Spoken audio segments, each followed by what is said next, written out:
那些在黑帮里混的人，不只是欺负外面的人，他也欺负内部的人。要么你就加入他们，要么你就一直被他们抢，被他们欺负。当我真的进入到这个环境之后，我会发现现实跟想象是有巨大差距的。所以我其实蛮常出现的一个状况，就是被自己所谓帮派里面的人暴力殴打，甚至说抢钱。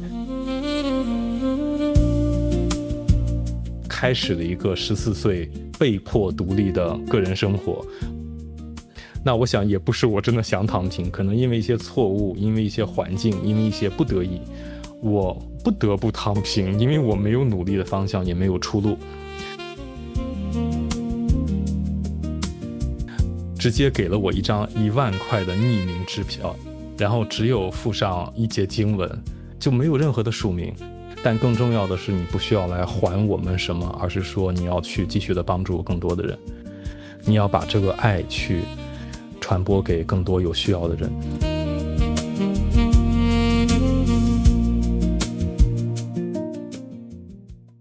青山细谷，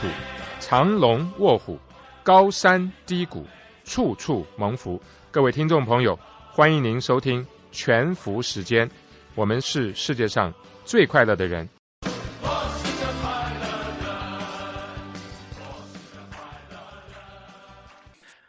湾区的听众朋友们，大家好，欢迎您再一次来到星期四晚上全福时间，与我们在空中相遇。我是主持人刘仲伟。听众朋友，过去这几年在网络上有一个风行的名词叫做躺平了啊，尤其是在年轻人当中常听到这个事情。那我就不晓得我们湾区的青年人是不是也有经历过像这样的一个阶段啊，甚至说是一个比较在人生当中比较暗淡，或者是甚至比较荒唐的阶段呢？我很荣幸能够邀请到我们湾区在 Palo Alto Network 工作的年轻工程师王小天先生，我们欢迎他。Luke， 您好。跑哥你好，各位听众大家好，非常荣幸能参加我们全福时间。很高兴 Luke 今天能够跟你一起来讨论也来倾听，因为我知道你在年轻的时候，大概从14岁开始，有一些相当不平凡的经历那在这个之前，我先问你是在 Palo Alto Network， 所以你是在这一个 security 的 company 做事是吗？对的，我之前有一段时间是在这个云端的一些工程的工作，那在大概4年之前，我换到了这家公司，开始做网络的这种 security 相关的工作。那这个现在我相信你们也用到很多人工智能跟 AI 的东西来帮助是吗？是的。所以你这个例子就相当于过去这个每隔10年就会有这样的一个明星公司或明星产业，那你现在就等于是在这种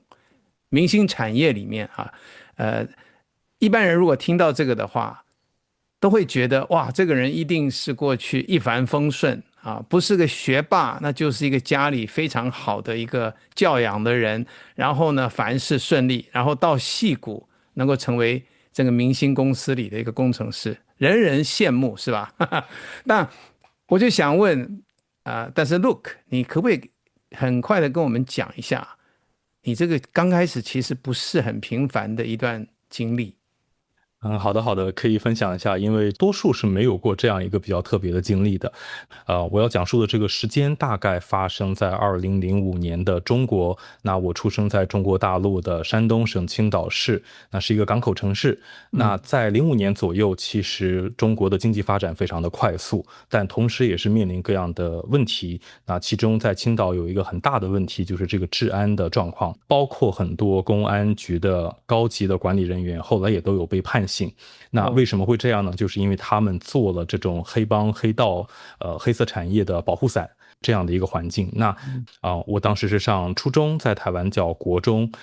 ，14岁左右，我们因为是住在一个不太好的区，今天在湾区我们都有不同学区的分数嘛，那我们的学区可能是一个1分或者2分的学区，没有怎么在上课的，老师也并不在认真的教课。那其中一个主要的原因也的确是因为我出生的家庭其实并不是一个非常富裕的家庭，我们住在非常平民的地方。那在这个环境里面，我们是只有3个学校可以选， 3个学校和整体的环境其实都是这样的。那这是第2个，就是我的小环境。那第3个更具体到我当时的情况，就是我在14岁的时候，我的妈妈她发生了一个车祸，非常非常的严重，那几乎是要过世，抢救了很久，抢救回来，但之后因为这个受伤就需要长期的康复治疗。那我们全家人的精力自然就转到她的身上，那么她是在我的外公外婆家进行疗养，那我自己是住在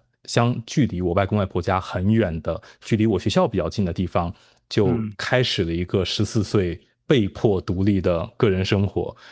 对于一个14岁这样的一个年轻人，还在成长，还在寻求自我的时候，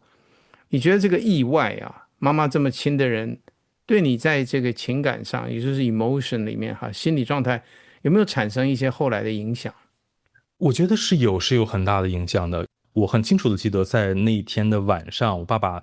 很久都联系不上，我试图联系爸爸妈妈，但他们都一直没有回家，直到很深夜他才回来。我就很急切的说发生了什么？你们怎么也不接我电话，怎么也不回家？那他并没有说什么，他就只说妈妈出了点事，你跟我走。在我很清楚的记得，就是从家里一直开车到医院，见到妈妈当时全身就绑了绷带，插了这个点滴，刚刚做完手术嘛。就是这个整个的过程是非常非常非常的焦虑。而到了真看到这一切这一幕的时候，其实也脑子几乎是一片空白，因为我14岁的孩子是完全不知道该如何去面对的。给我之后非常多年的一个影响，就是会相对没有安全感，觉得事事都是无常，你一切的变化都不是人能够掌控的。那么在这样的环境当中，你刚刚有提到黑帮这个事情哈，是的。要不要跟大家说一下你后来在这个里面受到的影响？好的，好的。因为刚刚已经介绍过了，我当时居住的环境就是这样一个相对比较恶劣，治安也非常的不好。那这样的环境中的学校，自然这些学生也都不太热爱学习，他们大部分的时间，大部分的人就是也没有去上课，就在外面从事一些我们今天可能有的叫这个混的人啊，或者说就是街头流氓啊。有些人会做偷窃、抢劫、暴力，甚至说还有一些这个黄色产业的，都是在当时非常兴盛的。我进入到这样的一个环境，诚实的讲也并不是自愿的，因为你周围的学生都是这样，他们会抢你的钱，会对你进行一些暴力的威胁。那要么你就加入他们，要么你就一直被他们抢，被他们欺负。那加上当时突然爸爸妈妈因为这样的事情都没有办法在身边，我要自己面对这些事情，自己其实也非常的缺乏一种认同感，就是我在这边努力学习，周围的人都在做这些事情，我到底为什么要这样坚持呢？那周围也没有一个长辈可以给我一些指引，所以慢慢的，大概在我妈妈出事的几个月之后，我就开始加入到这样的一群人的这样的行列。也许日常的上课也时不时的会旷课啊，会去网咖，去通宵的玩，因为没有人管嘛，我半夜离开家里也不会有人在意，就慢慢的我们讲说有一点堕落的生活，就从那个时候开始了。对。所以啊，Look 说到这个，想起这个孟母不是3000吗？是的，是的。华人为什么这么的注重教育啊？再辛苦啊，再牺牲，好像也要给孩子一个好的环境啊。从你这个例子，真的是可以了解华人为什么这么想，是不是哈？是的，是的。那后来你是进一步的从这样的你刚刚说这种混的这个环境里面，下面发生什么事情？其实下面最直接的一个发生的事情，就是我对于混或者说对于黑道的这样的一个环境出现了一个梦碎的过程。那在我小的时候，有一部或者说一个系列的电影叫《古惑仔》，还蛮流行的。所以其实我们很多年轻的男孩子在当时都会觉得说，哇，这个黑帮它是有一种浪漫情怀的，我们是彼此是 buddy， 我们是家人，我们是彼此能够支撑对方的。那这个事情对我而言其实吸引力是很大的，因为我的后边当时会觉得没有家人。但当我真的进入到这个环境之后，我会发现说现实跟想象上是有巨大差距的。那些在黑帮里混的人，不只是欺负外面的人，他也欺负内部的人。所以我其实蛮常出现的一个状况，就是被自己所谓帮派里面的人暴力殴打，甚至说抢钱。他们甚至逼迫你去抢外面的钱，再回来像上供一样做这样的事情。那因为我相对比较有底线，我还是不太愿意说去街上抢劫，我还是做不出来这样的事情。但也正因为这样，就会遭到更多的暴力的殴打呀，甚至说是生命威胁都是出现的。现实跟我想象是完全不一样的。那与此同时，我因为在跟其他的国小、小学的朋友在联系，他们之中就有很多的人，其实正像您刚刚所说的，孟母三迁，他们的父母就因为这个学区太差，就带他们搬了家，后来他们就都去了比较好的国中。那我跟他们认识之后，就了解到了很多外面正常在上学的人的生活，整个的生活环境、生活的状态就会跟我当时这个整天因为担心明天可能有人又要打我而没有办法睡着觉、彻夜失眠的这种状态，就有了非常大的差别。是心里就会有一个憧憬说啊，有没有一种可能我也能像他们一样？所以就会开始去了解、去询问、去寻求一个出路。那后来就跟家里商量能不能去上补习班，我上了5个补习班，就一直用这样的方式去补习。那慢慢的就让这个生活回到正轨，直到就考到了一个比较好的学校。那正好当时我妈妈的身体也有了一些恢复，我们就一起搬了家，搬离了那个非常非常差的地方。后来我也在高中住校，那就基本算是离开了这段比较灰暗的经历。第2部曲呢，洛克，你是有尝试过创业这件事情啊？这个阶段对你其实也是蛮重要的，你要不要来说一下这个故事？起初其实是非常好的，因为我的这个高中的生活让我很开心，我有一种终于离开了地狱，进入了天堂的感觉。为什么后面会进入一个相对来说又非常非主流的高中创业，没有上大学的事情？同样是因为之前的这个车祸，导致我父母的关系其实是有一些问题。我爸爸在40岁左右的年纪，其实是一个男人，他最注重事业，最想要去实现自己的人生价值，达到更高的位置这样的一个阶段。在这样的一种冲突下面，他们2个是非常非常难去彼此理解和一起生活的。我想我当时16、17岁，虽然我自己觉得自己很成熟，花很多的时间，比如在家给他们做饭呀、清理家啊、承担所有的家务啊，这个样子哦。但其实我想回过头去看，心里的压力还是有点难以承受的。从今天的角度看，也许就是有一些抑郁症的状态，所以我就有一点没有力量，没有心智去参加高考，去继续往外走。在高2结束就回到了家里，这一待大概就是有2年的时间。那就想说人生也不能停住嘛，就开始尝试做一些事情。因为我之前非常喜欢玩游戏，所以说我就跟我的朋友们一起去做了一个游戏 studio 这样的一个创业来做游戏。但因为当时是07、08年，这个时间跟现在是很不一样的，你做的游戏都是要卖 copy，但当时在中国大部分的 copy 我们都叫 illegal copy， 就是盗版。所以其实虽然我们的游戏是成功做完了，也发行了，但几乎是没有赚到钱。后来我们这个小团队就倒闭，就解散了。哇，是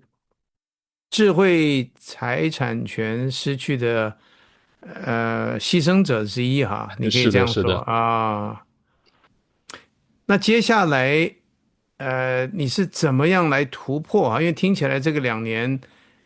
是这样来收的，那么对你来讲啊，下一步你是怎么走呢？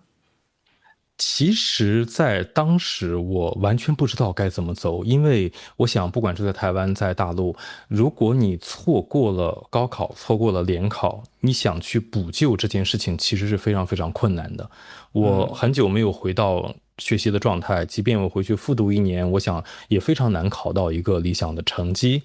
当时我当然也会很直观的想说，最早的时候不是我们说可以出国吗？那要不然我就出国吧。但我在最早做决定的时候真的完全没有做预备，我甚至不知道出国需要考托福，需要考 SAT， 我什么都不知道，我以为随随便便就可以去。我也不知道其实出国需要花这么多的钱，因为人民币跟美元的汇率其实还是蛮高的。当我真的去了解一下这个状况的时候，我就发现，哦，糟了，我好像我的人生已经完全没有出路了。那于是其实这2年的时间有蛮长的一段，真的就很像您在之前开始的时候讲过的躺平。那我想也不是我真的想躺平，可能因为一些错误，因为一些环境，因为一些不得已，我不得不躺平，因为我没有努力的方向，也没有出路。这种生活其实持续到2年快结束的时候，真的就是整个人的心理状态已经被压到一个极限。某一天的时候，突然觉得，哦，不，人生绝对不能这样。无论如何，我们也要想办法，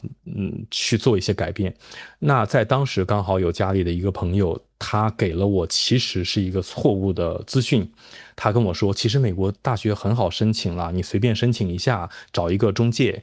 过去之后呢，也不用花钱，都是有奖学金的，非常的容易。我没有去 verify， 我也没有去多想，因为我当时真的是需要一条出路，我就这样去申请，随便找一个中介。我连托福都没有考，有点像人生走到了一个绝境没有出路的时候，随意的找到了一条路，就 push 走上去，就这样来到了美国。那刚开始你在哪里？我在西雅图。有没有什么原因选择那个西北角的地方呢？其实就是我当时没有考托福，我也没有考 SAT， 能够接受这种双无状态的留学生的学校其实并不多。他们提供的就是会有一个学校配套的 ESL， 就是学英文的这样的一个班，你只要通过考试上满课程，你就可以继续的去上他们的大学的课程。那我当时是拿到了2个我们叫 conditional offer。一个是西雅图的 UW，另外一个是应该是 University of Arizona， 就只有这2个 option。不少的学长姐和同学都是在西雅图 UW 读书，也有很多人跟我介绍这所学校，那我就跟着他们选择了这个。所以到了美国以后，当然说也很辛苦，但是进入了一个新的一个希望新的一个转变。跟我们谈一下这一段故事。这段其实在开始的时候，坦白的讲，并不是一个非常有希望的开始。原因呢，也是因为像之前所说的，有太多的资讯其实跟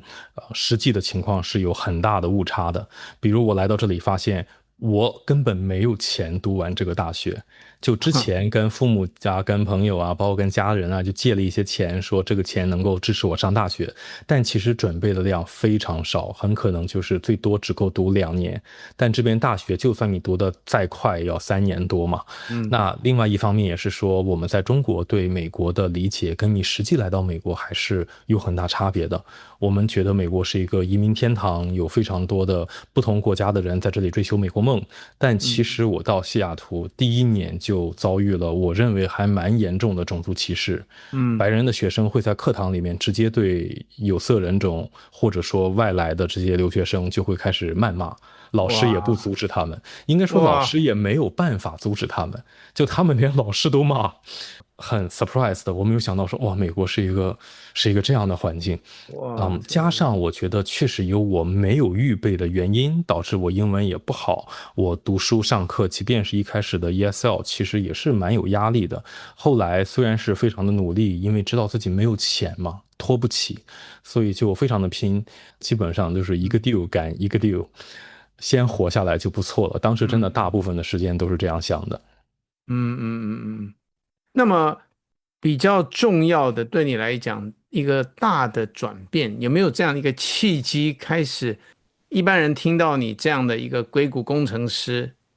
他怎么样能够从你原先说的这样的一个过程，忽然摇身一变到了这个地方，对不对？总会有一个契机在哪里呢？是的，是的，其实真的就是只有一个的契机，就是我在中国到最后的一段时间，因为精神压力非常大嘛，所以其实是非常想要去寻求一些内心的平安、内心的安定。在当时又刚好有一个机缘巧合，是我妈妈，因为她也经历了这么多的复杂的变故，她就去信了一个藏传佛教，然后我也跟她去这个藏传佛教的这个算是一个神庙这样的地方去听老师傅讲经啊之类的。但当时我听了一段时间就觉得不，这个完全没有办法给我带来内在的平安，我也不觉得这是一种出路。再之后，我就开始自己，有点像是为了找到一个精神出路，就开始去接触一些不同的宗教信仰啊，也因为一些电影作为契机，开始接触到基督教的信仰。我也有自己去读一些圣经，我英文名字 Luke，其实就是当时我自己从圣经里面找了一个人取的。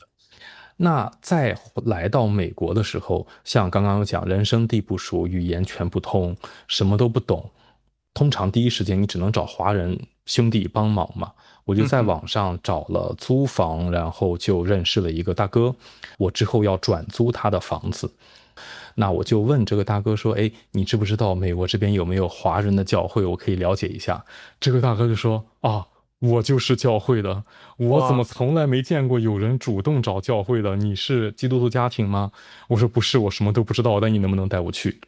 哇，其实这个就成为了最早的契机，这也算是我之后整个人生转变非常大的一个起点。其实最早的时候，对于教会我并没有一个很好的印象，但是我觉得可能因为当时的自己真的是非常的破碎，破碎到一个程度，就是我觉得我完全找不到任何的出路。那也因此开始后面认识到越来越多，真的是帮助我的朋友弟兄姐妹，我们叫。很明显的一件事情是，我刚来美国读大学的时候，我的专业是 business administration， 就是商务管理应该叫。哦，但我去到教会之后，在教会当时比我大概大个7、8岁，已经在工作的哥哥姐姐们就会跟我讲说，你来美国绝对不要学这个，因为你的英文一定比不过本地人。你做 business 你没有关系，你就学 CS。我就把我的专业换成了 CS，寻求这个我们讲科技成长的这样的一个道路。你这个的确是一个不是很平凡的矽谷工程师，人家所谓这种精英阶层吧，哈，这样走过来的路哈。所以你现在回头过来看的话，如果今天你要给我们听众朋友有一些鼓励，有一些 take away 啊，你希望回到我们最先的问题哈，我们刚开始问的一个问题就是说，我们这里的年轻人有没有经历过一些比较暗淡的时刻，躺平的、空转的，甚至荒唐的，是不是哈？那在这种情况之下，你可不可以给他们一些鼓励？我觉得我可以从2个方向来讲吧，就先从一个是实际的经历。其实我后面在西雅图有5年的时间，前面有这个语言班，后面有上大学，后面还有短暂的一段工作。其实仍然还是会经历到非常多的挑战，比如说没有钱，比如说不知道将来会怎么办，比如说后面找不到工作等等。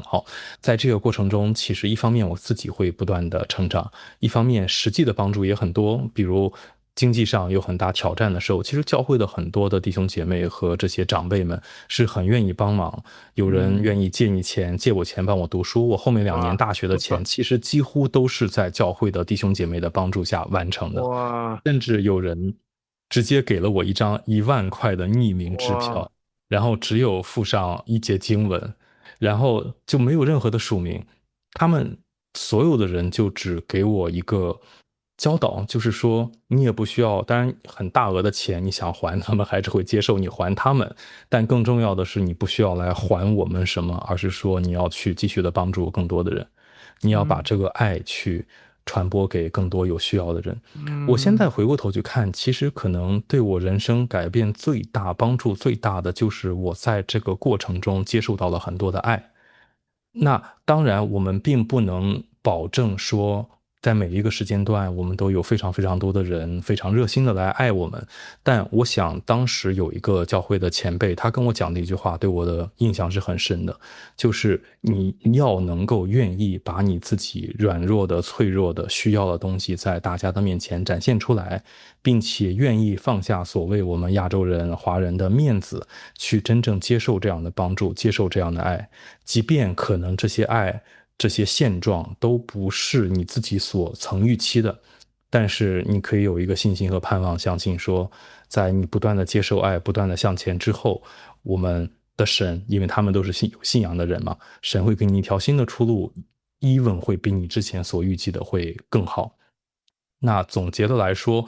虽然年轻的时候经历了很多的困境、逆境、困难，甚至说走投无路，但是我觉得这些事情让我学会了我们叫谦卑。那我想谦卑其实并不单纯只说我看别人都比我强就是谦卑，而是说明白自己是非常的有限，非常的无能为力，以至于把所谓的我的这2个字放下，比如我的方法、我的经验、我的资源、我的能力。当我们不去依靠这些东西的时候，我发现我更容易的去接受、去尝试、去了解别人给我的建议、别人给我的爱、别人跟我不一样的观点等等，接触到一些不同的环境，进入到一个全新的道路，这个就是我觉得在困境中最需要的。听众朋友们，很高兴今天大家能够来听王小天先生 Palo Alto Network 的工程师他一生的故事。希望今天的故事如果您喜欢的话，推荐给你的朋友，也许正是他们所需要的鼓励。谢谢大家，希望下个星期四同一时间再来到我们中间。我是刘仲伟，我是王小天，大家晚安。晚安。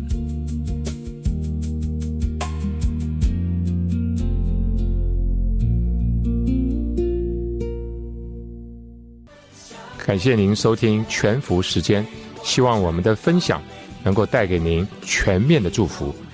谢谢您，下周4再见。